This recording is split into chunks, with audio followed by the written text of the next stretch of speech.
Have you ever driven into the heart of a mountain? Hindi yung dadaan ka lang sa gilid ng bangin. I mean going straight into the belly of solid rock. Madilim, malamig, and the only sound is your own engine. And the desperate honking of every single car passing through. Bakit sila bumubusina? Is it really just to warn oncoming traffic? O para itaboy ang kung anumang naghihintay sa dilim? Welcome to Radyo Anino. Ako ang inyong host, and tonight we are taking a road trip. Destination, the longest underground highway in the country, ang Kaybiang Tunnel. 300 meters of pure claustrophobic darkness connecting Ternate, Cavite to Nasugbu, Batangas. Lock your doors, huwag mong bubuksan ang bintana, at pagpasok natin, huwag na huwag kang titigil.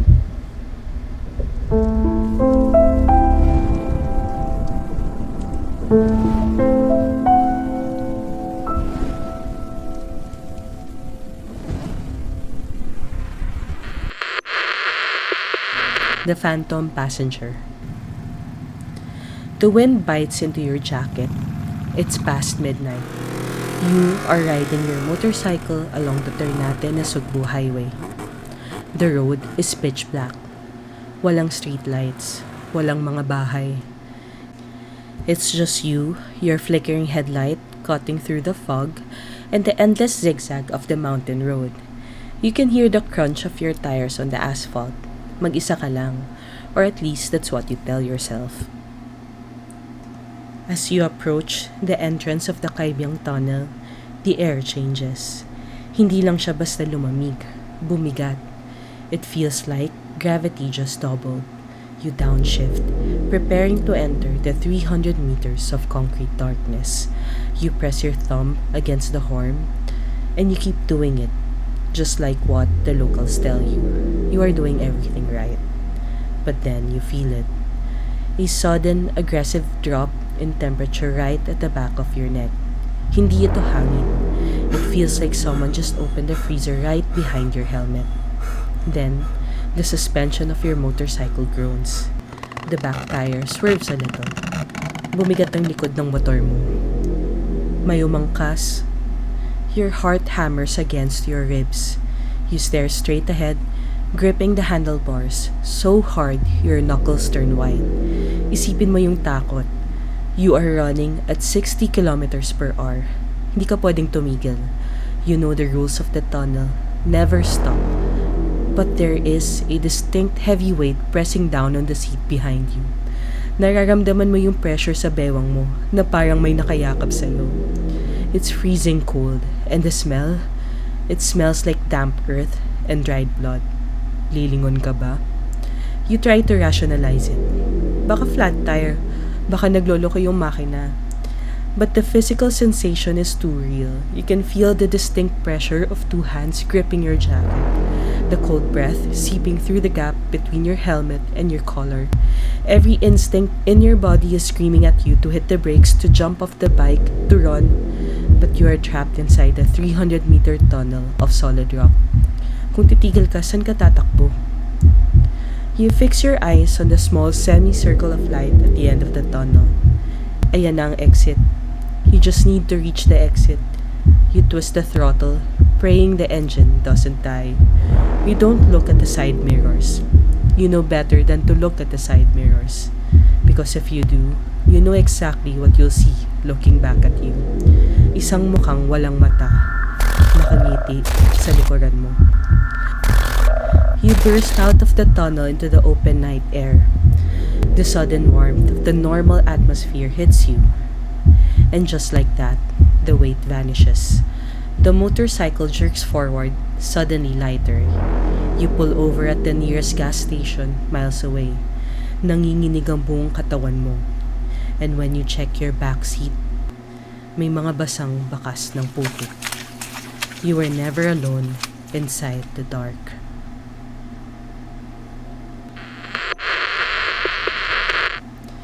The endless loop.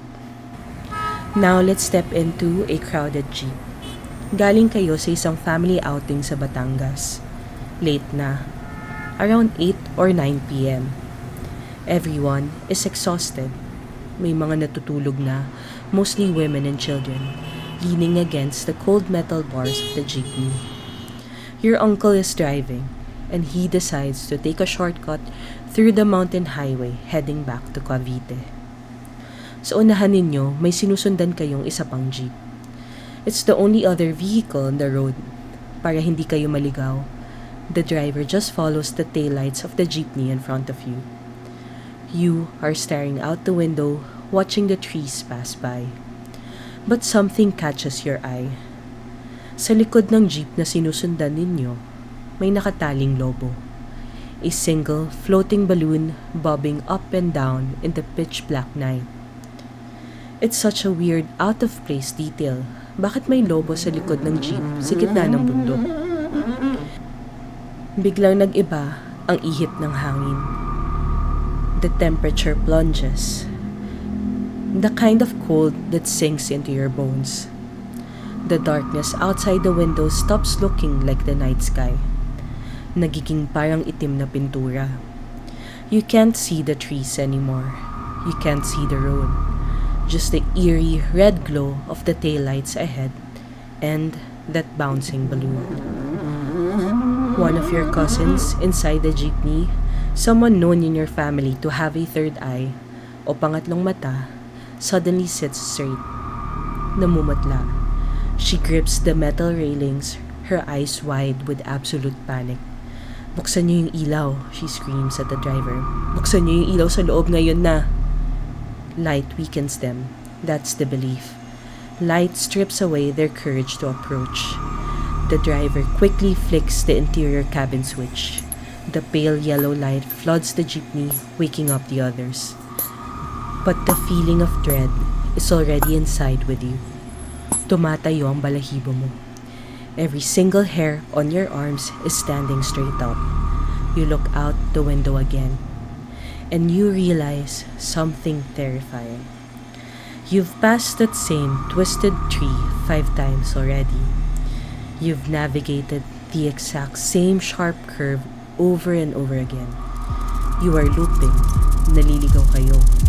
The road is trapping you.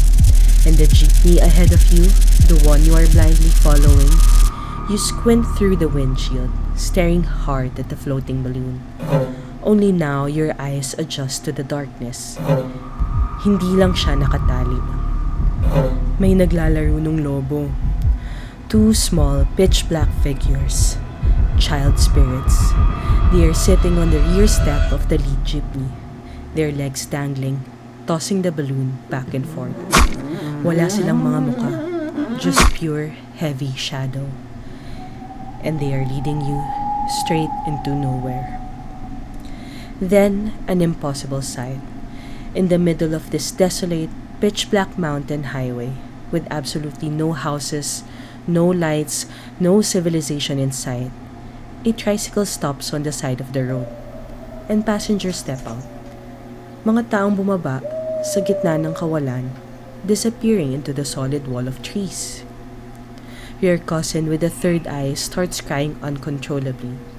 She begins reciting Latin prayers, her voice shaking, clutching her rosary. The whole family joins in, praying out loud, begging whatever is playing with you to just let you go.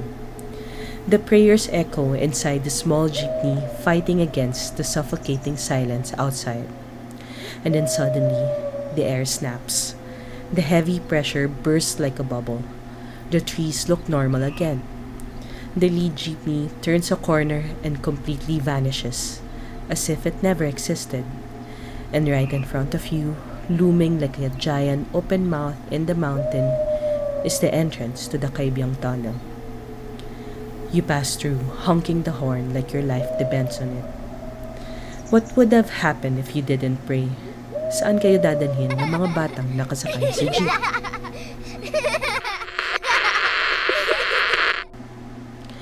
The bloodied apparition. The tunnel isn't just terrifying for those passing through. Isipin mo yung mga taong kailangang manatili sa loob. The maintenance workers, the ones who patch up the concrete, sweep the debris, and fix the lights while the rest of the world is asleep. Meet Dario and Luis. It's 2 a.m. They are deep inside the Kaybiang Tunnel, doing routine structural repairs. Walang dumadaang sasakyan. The silence inside is deafening. The only sounds are the scrape of their trowels against the wall and the occasional drop of moisture from the ceiling. Then the whispers start. May hinang bulong. It sounds like a dozen people murmuring from the other side of the concrete wall. Dario stops what he's doing. He looks at Luis. Luis is frozen, staring down the dark, curved throat of the tunnel. And out of the shadows, a figure emerges. Hindi ito white lady na lumulutang. This is real, visceral, dugoang aparisyon. It's a woman drenched in fresh blood. Punit-punit ang kanyang mga damit, her limbs twisted at impossible angles. She is dragging herself across the concrete pavement, pulling her broken body forward. She is looking directly at Dario, her mouth open in a silent scream. She is trapped in the exact moment of her agonizing death, continuously begging for help that will never come. Dario and Luis don't run. They are paralyzed by a fear so deep it roots them to the ground. Dario, an older man who has seen his fair share of the supernatural in the provinces, recognizes what this is. This is a soul tethered to a violent end, an accident victim trapped on the very asphalt where she bled out. With trembling hands, Dario closes his eyes and starts a prayer, a ritualistic prayer for the dead. He speaks loudly, his voice echoing against the bloodied woman's silent screams. He prays for her peace, asking the light to guide her away from this dark highway. Slowly, the dragging sound stops.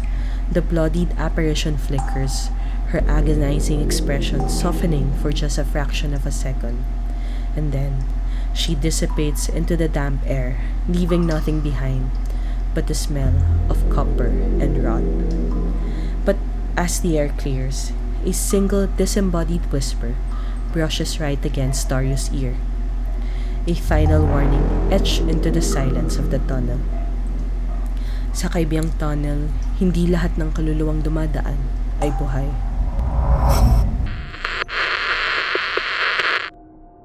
The scars of the mountain.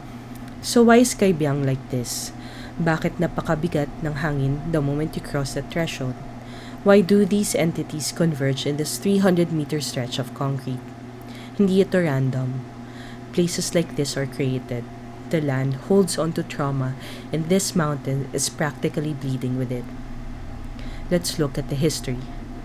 Long before it was a tourist spot, Mount Pico de Loro, the very mountain this tunnel bores through, was a theater of absolute slaughter. Noong World War II, ginamit ng mga Hapon ang bundok na ito as a strategic observation post para i-monitor ang corridor. A massive garrison of around 1,000 Japanese soldiers dug in at Ternate.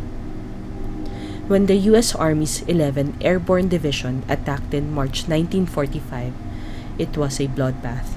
Close air support, tanks, artillery, over 350 Japanese soldiers were killed right there.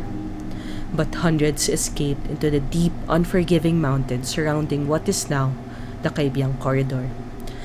Mga bundok ng Zapang, Panimnan, Hulog. Guerrilla operations hunted them down. Soldiers died in hiding. Filipino liberators vanished without a trace, never to be recovered. The soil here literally soaked up the blood of desperate, terrified men fighting to the death. They never left the mountain. Their spirits are still holding the line.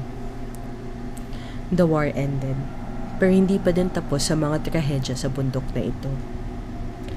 Fast forward to January 6, 1967, along a mountainous road nearby, two buses carrying Catholic pilgrims from Batangas on their way to a church in Ternate collided and plunged off a cliff.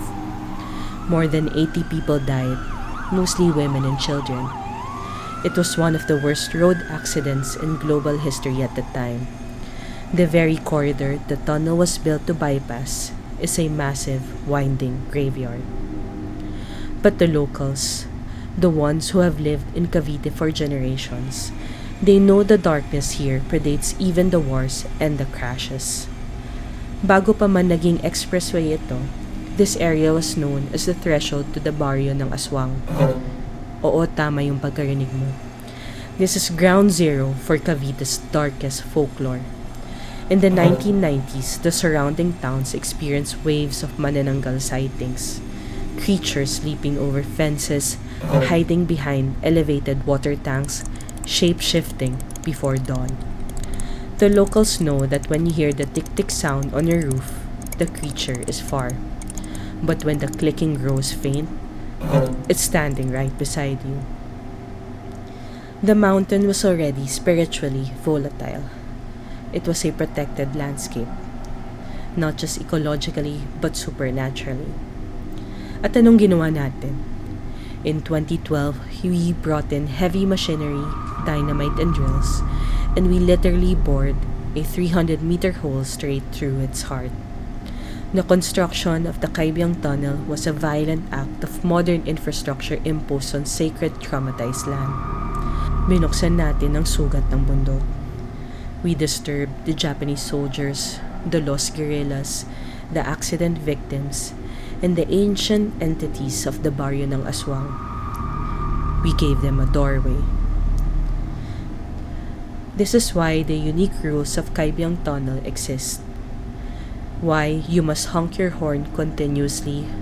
The acoustic signature of Kaybiang isn't for traffic safety anymore. It's a battle cry to drive the spirits away and prevent them from latching onto your bumper. This is why you whisper, tabi-tabi po, as you approach the dark curves. That is why if you travel at night, kailangan mong magpagpag. Never go straight home. Tumigil ka muna sa 7-Eleven, bumili ka ng kape, shake off whatever hitchhiker attached itself to you inside that concrete throat.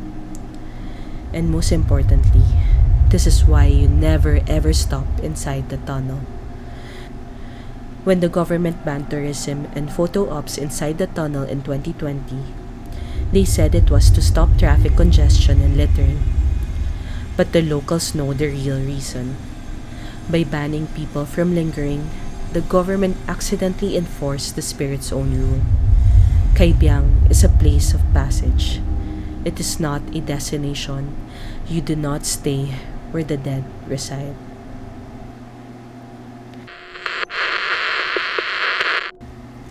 Thank you for tuning in to Radyo Anino. Kung meron man kayong sariling kwentong kababalaghan sa Kaybiang o sa kahit anong madilim na kalsada, share it in the comments below. Don't forget to hit like, subscribe, and ring the bell para hindi nyo ma-miss sa mga susunod nating biyahe. Suportahan ng podcast para tumuloy tayong magising sa mga kwentong nagtatago sa dilim. And before you take your earphones off, isipin mo yung kwarto kung nasaan ka ngayon. Tahimik pa. You've been listening to my voice for the past few minutes. Your guard is down. You're focused on the screen. But have you noticed the temperature in your room? Did it get a little colder? Pakinggan mo yung likuran mo. Pakiramdaman mo yung hangin sa batok mo. Kung may marinig kang mahinang bumubulong, huwag na huwag kang lilingon.